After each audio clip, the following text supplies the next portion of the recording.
Here it is, Finally TV. Your host Gabriel, voice of the valley. Let's go!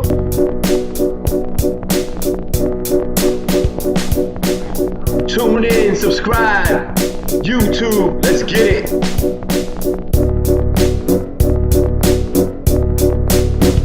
Finally TV, hello party people, it is your boy Gabriel back again with another episode of Voice of the Valley. And remember, don't just dream, inspire, don't just imagine, create, and just don't believe, achieve. That's the way it goes down right here on Finally TV. And today, Episode 3 brings you a special DJ. His name is King James. Say hello, sir. Peace, everybody out there. What's good, man? Chilling, man. Nice to have you on the show. Likewise, man. Glad to be here. Glad to be here. I've seen you around the way a few different times. Yes, you have. You know, we've rubbed shoulders a little bit. Yes, and we have. Cool dude. And I was like, he's one to get on here. Amen. You know, and then I went ahead and followed his Instagram and realized you a busy dude. Very. I mean, busy's good. Thank God. Yeah. You know? Oh, yeah. Busy's good, but he working. Yeah. It don't stop. I hope it don't either. I hope it don't. Nope. I hope so too, because things have been happening for you. I've seen you seem to be bubbling right now. A little bit. You know, something like that. Good things happening for you. Yes, it is. You know. Yeah. So let's jump right into it. Okay. Man. Okay. Let's tell people about you and what you up to. So tell us, how'd you end up in the Hudson Valley? Parents migrated from South Carolina to the boogie down Bronx to upstate New York. I mostly look at myself as an upstate resident. I've been here since the 70s. That's when my parents dipped out. Okay. So I've been here, Sullivan County to Orange County. Oh, okay. Yeah. So the whole gamut. Yeah. Yeah. That's what's up, man. So what's the passion? What brings DJ King James here today? What you want to talk about? We're going to talk about everything. The music, what we've done, what's coming up next, all the good stuff. Okay. The passion for music came in the form of DJing first? How did that evolve? I think it came in, actually it probably came in collecting records first. I mean, my family, every Saturday was like record day in my family. So it came from like my mother and my aunts. Every Saturday we'd get up early. I can remember as early as age 3 and 4. There used to be a record shop. We'd get up and we'd go there. We'd be there by like 11:30 and we'd just buy like stacks of 45s and maybe a couple of albums. But it was always about the 45 game back then. Next thing, my moms would have little house parties, and I'd be the little guy sitting by the record player just putting on the records, you know. So I kind of seen, like, what records made people, like, go crazy. So I was like, oh, this is pretty cool, you know. So that was my introduction into becoming a DJ pretty much. And reading the crowd. At an early age. Yeah, like man. Yeah. That is one of the skills that I think people don't really appreciate as much as they should, and I think some of the DJs don't have as much as they used to, and the ability to read a crowd. Right. Well, I think that stems from two things. Early on, 70s, 80s, 90s, even early 2000s, your crowd was kind of like with you. So if I were to say, hey, brand new Jay-Z right now, check this out, and I dropped it, they like, oh, wow, I need to hear this. Nowadays, if the TV don't tell them, YouTube don't tell them, they're not going to respond to you. And now on the other flip side of that, you have some DJs that, quote unquote, already think they're superstar DJs or want to be that superstar DJ, so they don't listen to nobody. I'm just going to do this. I'm not reading the crowd. You take this and like it or love it. And that's bad for them. Why you not dancing? This is hot. Why you not spinning it right? Because it's not. You know what I mean? Facts, as the young kids like to say. Yeah, facts for sure. Yeah. Well, I think that's dope, man. That you've. It seems like to me the best DJs and the best music people were in it at an early age. I believe so. I believe it's not like football where like you hear a story about a guy. I didn't even play football in high school. Exactly. You don't really hear that with DJing and music involved. You're right about that. It's usually early, so I see that there. So let's talk a little bit about what you got going on. Let's let the people know, because while I might know a little bit about Right DJ on. King James, they Right don't on. know. So why don't you tell them a little bit about what you got going on, what you do? Actually, well, y'all know I'm DJing like pretty much a lot of the clubs in the area. You can catch me at one of them, from the Hudson, anywhere in the Hudson Valley to New York City. You know, a lot of that stuff. But besides that, a lot of people do know, and a lot of younger generation may not know that I am a songwriter producer. Oh, okay. So I've just wrapped up a project maybe about a year and a half ago for a young lady named Emma Billieu.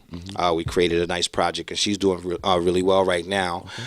Coming out this month, November 20th, my partner JOPHLO, who everybody is hearing about right now, the JOPHLO and DJ King James album.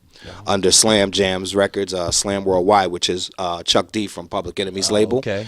They're putting that out, and what we tried to do was form like what it was back in the day, the DJ and the MC. Yeah, and yeah. the DJ did all the production. Yeah. So that's basically what this album is. He's the DJ, I'm the rapper. Bang. There You it know? is. Yeah, Yeah. man. So it's looking real good, and I'm looking forward to that. The first video did really well. That was the first single, called The Sickness. November 20th, the new single called The Eastern, which is our homage to New York City. All the ill rappers and everybody that did their thing. And the video drops at the same time, so you can look out for that. Oh, that's what's up, man. Okay, so where can the people find this album that you're talking about now? It's going to be on all the streaming sites, and if you contact myself or JOPHLO, we're going to have the physical copies on CD too. And the name of the album is Philosophy. Got that? It's probably on the screen somewhere. I'm Yeah. sure you'll send me some Absolutely. snippets. I'm going to send you the exclusive, trust me. Yeah. So y'all, whatever you guys are hearing right now, remember, it's going to be something that this man has produced. Absolutely. Minus the intro and outro, it's all going to be his music. So if you like something you hear, by all means, please reach out to this man and just tell him, hey, I really like that one. So appreciate it. Yeah, man, we like that type of stuff. So, all right, so you're DJing. Right. A lot, though. A lot. You know, not just a little, like. Pays the bills, man. Yeah, man. You know? Every time I'm on Instagram, you're on a new spot. Yeah, you know? yeah. I mean, for me to be at the age that I am, with all the new DJs, so to speak, or whatever, I feel blessed to still be able to, get those calls, you know, for me to come and rock something, so I appreciate that. Got you. You may be familiar with one of my favorite DJs, DJ Kurt Crazy. Kurt Crazy's been my man for like 1,000 years, Okay. man. We all came up in that era, the Kurt Crazies, the Rob V. I don't know if you heard of Rob V. Of course. Rob V. Yep. Myself, DJ Guess. We are like, I would want to use the word pioneers. We're pioneers of this area as far as the DJing and the club scene goes and all that. Yeah, so I had asked Kurt on he set off season 2 for me, and I had asked him, what's the biggest challenge for new DJs coming out now trying to make a name for themselves? What would you say the biggest challenge is for them? I don't know if it's even a challenge anymore, because I kind of feel like, okay, for example, like I said, you got the Kurt Crazies, you got myself, people like that. We've built something. So even a younger generation, when they see Kurt Crazy in the building, or King James or Ravi, so they already know kind of what to expect, what we're going to do, and they're going to be into it. What I see about a lot of the younger DJs that don't pick up as far as like what a DJ is really supposed to be, they're just basically playing music, and the crowd doesn't care, because I've seen DJs will play one song 5 times a night. It's like I said again, it's that generation where it's the iPod, it's this and that, and just play the song, we don't care about you, kind of thing, which is kind of sad, so because like when I asked that, to me, I say, and I like what Kurt said, and I definitely see what you're saying with that. I just think that I think the biggest challenge is knowing that whether or not you really are a DJ. I think so too, because I think a lot of people jumped into it because it's so accessible now. Like I can go out and buy quote unquote a controller for like $150. Yep. I can get a speaker rig for like $300. Now I'm a DJ. I want to do it. I want to try it. It looks cool, so I want to be cool. Maybe that maybe that type of thing. Instead of saying like I really love music. I don't want to just play today's records. I need to go back, because most DJs today, if you say, yeah, you get a chance, put on Method Man, Wu-Tang, they're like, what? What is that? I mean, you may even say Beyonce, Crazy in Love, and they'll be like, what? So they're only into what's now instead of being a musician. A DJ is also a musician, so you got to know your craft, know all the records from way back, study. I mean, I'm still going back listening to like Billie Holiday albums and stuff. I need to hear this. I need to see what's going on with this, So I agree with that too, because sometimes when you listen to something that's older, One, it could spark an idea. That's number one. You know Absolutely. What I'm saying? You know, that's number one. Absolutely. And it's more of an original idea because it's such a organic Right. making of music. If that Absolutely. even makes sense to what I'm saying. But it does. You know what I'm does. saying?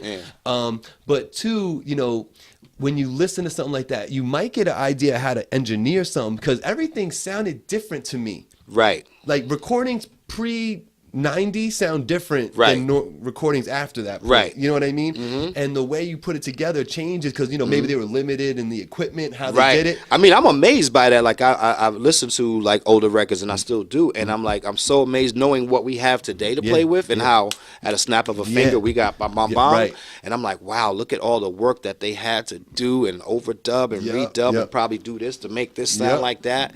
And all we can do is at a touch of a button now. Yeah, I know it. So you got to respect that. Yeah. You know? You know, it brings me back a little nostalgia because now you brought me back to when I was rapping in the basement and we didn't have, you know, money for a studio. Right. But we knew we wanted to get ad libs and we wanted to get overdubs. So what do? Take that tape, put in another tape deck, and then start over. You already know. Been there. Put the mics a little lower. Yeah. You know what I mean? Still gonna get a hiss later on because we done did it 7 times. Yeah, but it sounds dope. Yeah, right? we ready. Yeah. But it is, with the core of it sounds dope, you know? Absolutely. That's great. That's great. So speaking with, let's just talk real quick just so I ask every DJ the same thing. What's your take on the turntables versus the controller nowadays? What's your take on that? I'm a diehard turntables fan. I love the controller, and I tell you what, I love the controller for certain things. As far as I'll go do a quick gig for somebody that's not paying that much money. I'm not dragging turntables out for that. Right. But I'll come do that for you right quick, make a couple dollars, and I'm out. But when I want to rock, I need my turntables. If I'm doing a great gig, you know, I'd rather do it on turntables. Gotcha. You know? Now, when you say you're doing it on turntables, are you doing vinyl or is it still Serato? You're just using...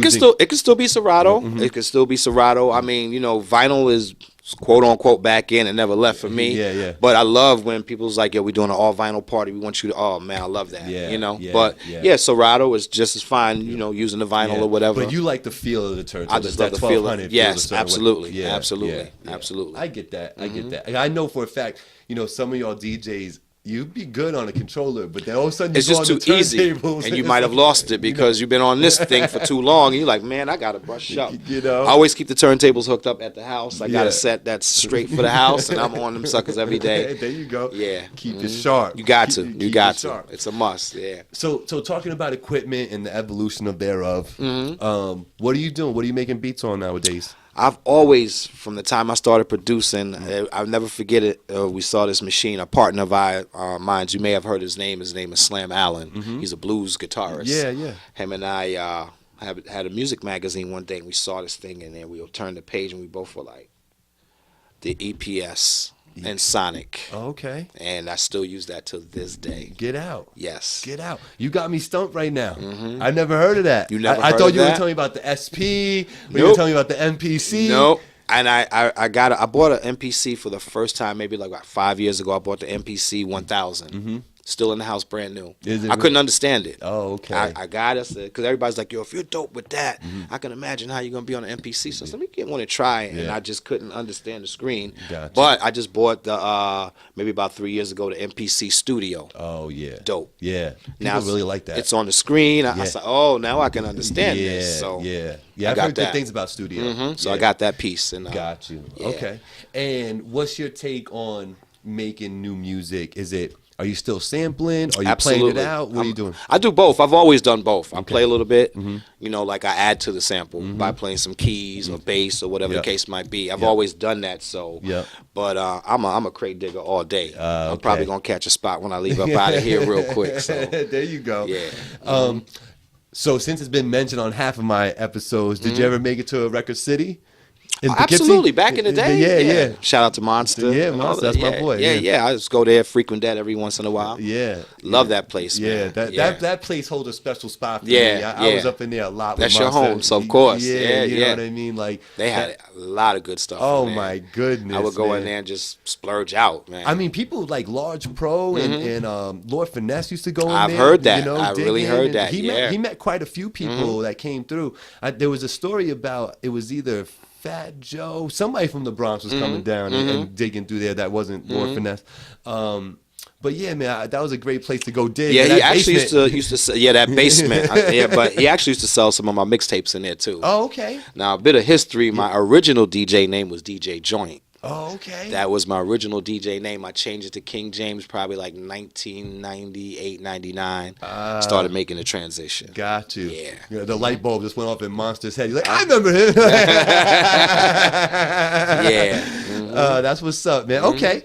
All right. So that's how we evolved with the. So you're saying you just stuck with the same equipment. You didn't even love evolve it. that. Yeah. I love it. It gives you a certain sound and Right, feel. and I record into Pro Tools, so I'm still got the analog with the digital. Yeah, well, You know what I you mean? got to. You got to nowadays. You got to, because it's too easy to get stuff and transfer stuff if it's all Right. digital and ready to go. You Right. know, so Yeah. I get that. I get that. So let's talk a little bit. Let's talk a little bit about the group right now. You were telling me earlier that you were managing a group that you're trying to do. Talk to people a little bit about what you got going on some more. From back in the day, I had a group. We were signed to Jive RCA. They were called Nothing Nice. We all came out at the same time. Mary J. Blige, TLC, Nothing Nice, and a whole Brownstone and Silk and a whole bunch of those groups like that. Record did very well. Got you. Yeah. Brownstone, man, they had that one joint and just fell off the earth. Yeah. It was a good one though. Yeah, If You Love Me. If You That Love was Me, the yeah, hit. that That was was it. a They joint. actually had a couple. They had Tell Me Why, which was an Eagles record that they had done over. Yeah. And that did pretty good for them as well. Yeah, Brownstone. That's the name you Yeah. brought up right there. So it's like, it's almost no wonder though that the Nothing Nice crew, not that it wasn't good, but to come out at the same time with Right. Mary and who was it? TLC. I mean, that's right there. Right, yeah, all with all that type of new jack, R&B, neo soul at the beginning. 'Cause New York was jacking And those two big time. Yeah, that record did very well. You know, it did very that's well. what's up though. So production credits, still doing your thing. We got the new album coming out. What's the name of it again? Philosophy, JOPHLO and DJ King James. There you go. So go cop that. Let's talk a little bit more. All right. Let's talk about the DJ side of you. Okay. Because you've done a lot of performing. You know, you've set up at a lot of venues and Right. rocked the house. You know what I mean? I've been there personally at the Vinyl Room. Right on. When he Right rocked out. But what are some of your favorite venues that you've performed at? My favorite venue, I tell you what, which was a great experience and an honor to, I was an Apollo DJ for 7 years straight. Get out. Yeah, for the Apollo Theater. Yeah. And that was like mind blowing. Oh, I bet. Stand on the stand. I'm like, wow, this is the same stage that James Brown stood on and Michael Jackson. I'm like, wow, this is great. Yeah. But it was always a great experience. People loved me, and it was a beautiful thing. Another spot that I love to rock at is in New York City, and the Village is called The Groove. Oh, okay. They kind of like gave me one of my very, very first big breaks, like in '98, down there, and from there, I'm still there. I always do the Halloween down there in the Village for them and everything, and certain things that they do. So I've been there from '98 till now, still. Oh wow. Okay. Yeah. Well, that's what's up, man. So. Your performances, you'll perform everywhere. You've been in the city and you've been up here a lot. Right. Is there any venues up here that you kind of fancy a little bit? I love the Vinyl Room. Shout out to John. Vinyl Room is great. Place that I'm always at that I was telling you to come tomorrow. Jay-Z's, Middletown, great venue. Yep. So many venues I've been to, man. man. No, but you don't gotta name them all, yeah. but those are a couple Yeah. that, you know. Yeah. That's what's up, man. Hopefully I see you out of Jay-Z's Absolutely, Middletown. man. I'm gonna try to get out there. You know, I'm old. I gotta work in the morning. I feel your pain, bro. But sometimes we gotta suck that up. You do, because I go from there straight to work sometimes. Yeah, man. So. Sometimes we gotta suck that up. Yeah. I'm trying to break that mentality, that mold a little bit, you know. Yeah. But I do understand, you know, what it is. Cause, Absolutely. You know how that grind can be Absolutely. sometimes. Oh man, that after work when you come home, it's over. Yeah, It's you over. know. Or sometimes when you're out and about and you're thinking that you gotta get up for work, it like ruins It ruins the time because you're like, man, guys, I gotta go, Yeah, but you really don't want to go. You don't want to go. You Yeah. know, King James is rocking. You I don't really want to go. don't wanna You know? So let's talk a little bit about why you're willing to, you know, rock out like that all night and then go straight to work. You know, what's the inspiration? It's for a all love this? of music, man. Yeah? It's in the blood. Like Yeah. I will still come home from a party and probably listen to something before I even fall asleep, knowing I got to go to work in 3 hours. Got you. Yeah, so I just love music. Period. Got you. So sitting here with King James, just talking about music, DJing, production, and life, and all that good stuff. Yes, yeah. What would you say some of the main topics are for the album that you got coming out with JOPHLO, his name is. JOPHLO is a real lyricist. When I Okay. tell you real lyricist, I mean, this guy, sometimes I'm sitting here like, yo, how did you put that together like that? I mean, I know what you was doing, but the way you just spit that out is dope. But Yeah. we're talking about pretty much everything that's going on in the world today, from the president to like the first record, The Sickness. That was basically about us as people always overspending. Gotcha. You know, so you got a sickness when you know that rent got to be paid, but you went out and you bought those new Timbs and you bought the matching hat and the da-da-da, and now you're like, I don't got no money for the rent. Right. It's a sickness, It's a sickness. that people have, you know. Yep. And we all do a little bit. a little bit. You know, some more than others, you know. But, yeah, so we're talking about life pretty Got much. The album's all about life's experiences and Okay. everything that's pretty much going on today. You will actually listen to something and be like, yeah, that's me. I've done that. Yeah, you know, so. That's sometimes that's the best music, right? Yeah, it is. It You is. know, We the need one to hear that. touches you. Yeah. Yeah, we need to hear that. So have you been involved? You mentioned the lyricism with JOPHLO. Have you Right. been involved in the construction of the songs and all that stuff? What we tend to do is I put some stuff together. I may put some stuff together and be like, yo, Joe, I hear you talking about the government on this. And he'll come over and listen to me and be like, oh, you know what? I have something that works just for that, exactly what you're saying. And this is how it all comes together. Got you. Yeah, Got that's you. pretty So much it's really a collaborative Yeah, effort. it's a collaborative effort. I don't just like send out beats like here, Right. you know, and then right to that. Sometimes we sit together and I play something. He's like, run that one back right there. Yeah. Okay, got you. And pins it up real quick. Got- So you did all the production? All on the that? production. Oh, okay. That's what's up, man. I'm looking forward to hearing it. I didn't get a chance to listen to it before you came, but I'm definitely going to Oh, support and absolutely. get that, and you will too. Absolutely. So let's just get off the beaten path for Okay, a moment, you sure, know, because sure. personable guy that you are, you know what I mean. Tell people a little bit about King James and you know what you like to do other than when you're messing with music and you're grinding and stuff. You know, I'll what's be an honest activity? with you. My activity is only music. Yeah. For me, my activity, like, you know, people say, you know, I'm going to go play ball. When I love basketball, you know, I'll go do that every once in a while. But when I got a free day, it's like, let me see how much money I got. Right. Oh, I'm going digging. Right. So you might find me at the vinyl room. You might find me at a flea market. You might find me over here. I might take the trip to New York City Yeah. or whatever, or Gotcha. and go digging for obscure sounds. That's my pleasure right there. All right, so here's one for you that you'll have to come up with an answer for. Okay, all right. Because as much as you love music, you still got to eat. Oh, I gotta eat. All right. So I'm gonna tell you this. I'm gonna pose it to you like this: you can only eat this one plate of food for the next week. What is the plate of food that you're calling for? It's got to have some type of rice, potatoes, and either burger, pretty much. I go with burger. Go with a nice burger with Yeah. some rice and potatoes. Oh, yeah. Okay, I like Yeah, it. I yeah, like yeah. keep it simple. Yeah, Just I'm feed me. good. I can eat that all day, Okay, there you go. all day. You know, so with King James here, let's talk about old school versus new school. Okay. Because- I'm gonna get in trouble now. No, you won't get in trouble. I promise. I'll keep you out of hot water. Uh-huh. You know, but I'm asking this to everybody now because I like the topic. What's your take on old school? Now, when I say old school, I'm going to the golden era, Right like on. the '90s, Right on. All right? Versus nowadays in 2017 and 18. What's your take on the comparisons with that music there? I think honestly, I like a lot of today's stuff, and it's cool, but it does not compare to anything before it. And I don't know what happened. And I tend to say this, like 80s, 90s, hip hop, R&B, whatever, spoke about a lot of things, and we were also speaking about what was also going on at the time. So right now, with Trump doing pretty much all the mess that he was doing, Public Enemy would have had a record out. So you had your Public Enemies that spoke about the social consciousness. You had your street rappers like Cool G Rap that took you to the street, but it was a story. It wasn't just like I'm gonna shoot him up and kill him and bang bang. right. He told you why he had to shoot, or he was on the run. You know what I mean? Things of that nature. You had your fun, De La Souls. You had your happy, good times, Will Smith. Yeah. Al Bismarcky. So we had a little bit of everything. As today, we don't have anything. Everybody's either guns, money, sex, pill popping. Right. Every record says that pretty much. Yeah. Even in R&B. You know. You know. Oh yeah, so- it's in there heavy. The Weekend. I mean. yeah. So that's all it's about. So there's nothing else besides those subjects. Right. A lot of that has been taken away. You know, and in my last discussion with this gentleman, Cans, he made up a good point though, and his point was, you know, yes, that's true. What you just said is true, and that's how I feel.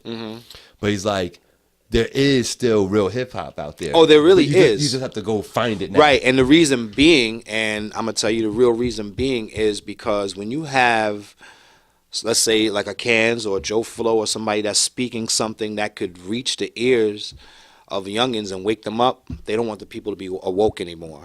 So we got to keep them dumbed down. So if I can keep you dumbed down and you don't learn, then I have control of you. And this is what's going on in the world today. Preach. This is what it is, you know. So, you know, we did have our fun with the De La Soul, and we partied because rap was based off partying. Yep. But you also, you know, if you even take it back to the 70s, you had Grandmaster Flash with the party record, the birthday record. But then they come back with the message. Yeah, the message. To let you know this is what's going on out here. So there's no more of that. It's all like, yo, let's just make them party, pill pop, and this and that. And it's hard to even get to the youth and tell them, like, yo, the music is dope, but you also need to say something else. Man, I ain't saying none of that. I'm just, you know, it's already too late. They're dumped down. Yeah, I've noticed that, like, because I've taken it another step. You know, I'm just not an old school head, who's like hating on the new. I'm not hating on it either. You know.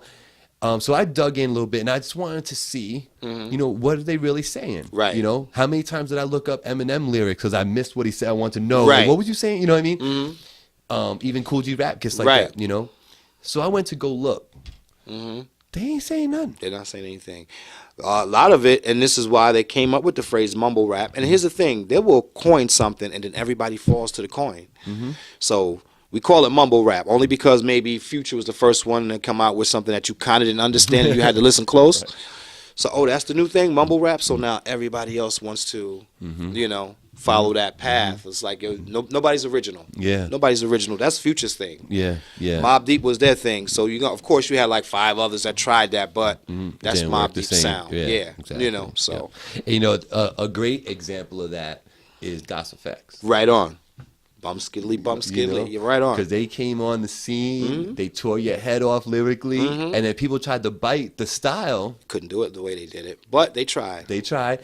They got called biters. You know what I'm saying? And that's another thing. All that's missing. Yeah, where's the people calling out the biters? No, all that's done now because biter, nonstop right. taker. A lot of older artists or a lot of artists in general are afraid to call them out or say something just for them maybe missing a chance of getting a feature with them. I don't want to, but you know, it was real. KRS went down to PM Dawn back in the day and tore their whole stage down because that was whack to him. Yeah. You know, so that's what he did. Yep. Like you said, they called him out. Nobody's calling anybody out anymore. No. It's all about the dollar bill, man. Yeah. I mean, you know, even like the recent battles that have gone on in hip hop, like the Drake and Pusha T and Eminem, Machine Gun Kelly.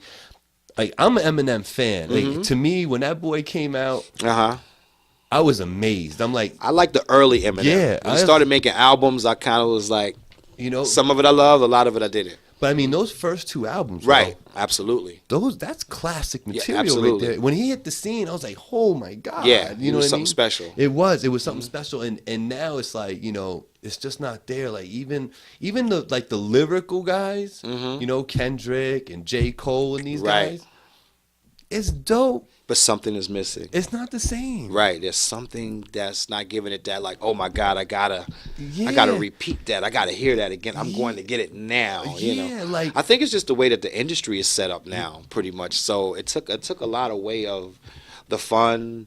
It took a lot away of the excitement, I would say, you know, and it's kind of mundane right now. A little bit.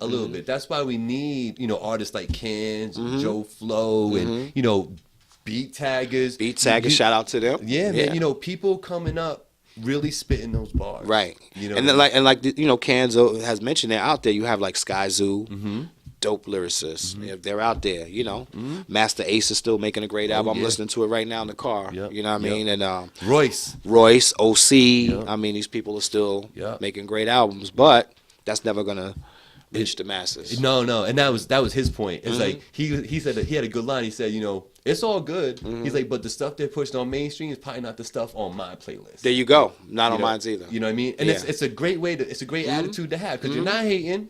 But I don't have to listen to it. Right, I don't have to listen. You know what I mean? I don't have to big it up either. Right on. I don't. You know, but enough about that. Right on. So let's move on a little bit, and because you've been performing for so long, and you know, going to these different venues and traveling a little bit. Right on.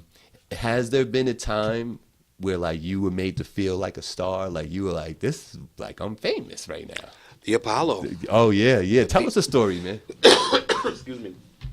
You know, I get my first gig at the Apollo. I'm thinking I'm gonna go there. I'm gonna rock. I'm gonna do what I'm gonna do. It's gonna be great because I'm sure people's gonna be there, of course. But there were people like actually trying to climb up there to where I'm at. Come down here. And let me get an autograph. Things. I'm like, really? You know, and felt great. Yeah, you know, felt great. Do you agree with me that those type of moments in your career are the moments that help you keep going and want to strive for more? I'm gonna say yeah and no. I just gonna keep going, man. This is just like my whole life passion, man. Until the day I can't do it anymore. There you go. Like a limb is cut off or something like that. Yeah. Then I'm doing it to the death. I respect that. I'm doing it to the death. I respect that to the fullest. So you know, we're getting close to the end here. All right. And I want to make sure that people know how to engage with you and how to find you and support you. So look right into the lens of that camera and just tell the people where they can find you, Instagram, all that stuff. Instagram and Twitter only, at DJ King James NYC. Facebook, I'm done. Okay. That's it. As December is shut down for good. So that's it. Yeah, I'm done with Facebook. Okay. But yeah, so hit me on the gram and hit me on the on Twitter. Okay. That's it. It's gonna be my two platforms. DJ King James NYC. NYC. There we go. So you have no reason to not go and follow the man. So you should be doing that on the heels of this right now. Because then you'll know about all the album releases. Right. There's going to be a lot of albums coming out. I have a solo project coming out as well. So let's talk about it. Yeah. It's going to be coming out in the summer. It's going to mostly be beats. Oh, you know, okay. it's like an instrumental, like a peach instrumental. Okay. Type of deal like that. And I'll have maybe like 4 tracks on there. Probably JOPHLO will be on there, of course. And a little R&B track that'll be on there with a female singer. Okay. Working with somebody here too in the area that I'm not going to tell you about, but you know. But yeah, come back around. Another reason to come sit absolutely, down. absolutely. You know? So let me ask you though, the instrumental, is it going to be a true instrumental? Like people going to be able to be like, hey, King James, I want that beat? Nah, this is just my album. But if you like, get out. But if you like what you hear, I'm work with me. I work with you. Got you. Yeah. Okay. I like you. See, this guy's working, man. Yeah. Do you want to give some tips to people out there on how they could be better in their craft and stuff like that? Just stay focused. Go back. Always find out what made the people that you like great. Like a Pete Rock or a Large Professor, or if you rhyme, see what Nas, you know, or, you know, whatever. Just study the craft in general. And you don't even have to do that through them. Just go back in history and just see things. Read books. Yeah. People don't even read anymore. No. They don't even read. No. So I stay reading. So Siri reads them. Siri reads it. Yeah, you're right about that. That's sad, but it is true. You know, it is what it is. Go back, watch old films. I mean, you know, Wild Style is part of my daily life, so I watch that at least once or twice a month. My girl goes, "This again?" I'm like, "Yeah, part of the blood. I gotta see it. I gotta see it." You know, see. That's interesting, and I think it's great advice that what you're telling them to do, because I don't think people do that. Nah. I don't think people do go back and say to their older brother or their father, let me get some of your old CDs. Right. You know, let me just hear it. You know what I mean? When I go to anybody's house, like, you know, if something happens and we got to go to a family outing and we're in South Carolina and we're at my old aunt's house, I'm like, I know she got some records up in here somewhere, one of these rooms. If she ain't using them, I'm going to ask them, can I get these things? You know, things of that nature, you know? Yeah, it's just in this. Yeah. It's just in you. King James, man, I really appreciate you coming by. I know you're a busy man. You know what I mean? My time is yours, man. Yeah, Don't but even for worry you to about spend that. some time with me and the audience here on FinallyTV, so much appreciated, man. Glad to be a part of it, man. All day. So please go out of your way and support this man. He's in the area. He's doing big things. Don't wait to support him when you see him on TV and you hear his name on the radio as production credits. Don't wait for all that. Do it now. Why not now? You know what I mean? Give me flowers now. Exactly. Because I'm going to give them back to you right now. While he can smell them. There you go. And subscribe to my channel while I can see it. Absolutely. You know? Make sure you follow TV. You know what I mean? So finally, get off that A of yours and subscribe. Got a bunch of you guys out there watching, but you're not subscribed, so I need you to do so. Immediately. So he is King James. I am Gabriel. This is Voice of the Valley, episode 3, season 2, bro. Season 2, God bless you, man. You know what I mean? And I'm looking forward to seeing you with many seasons and maybe a platform somewhere on Netflix or you know, one of those, it can happen, man. We just keep working. That's what we do. We're going to keep working. That's what Put we it there, do. brother. Amen. We are Finally TV. King Peace. James, Gabriel, we out. Salute.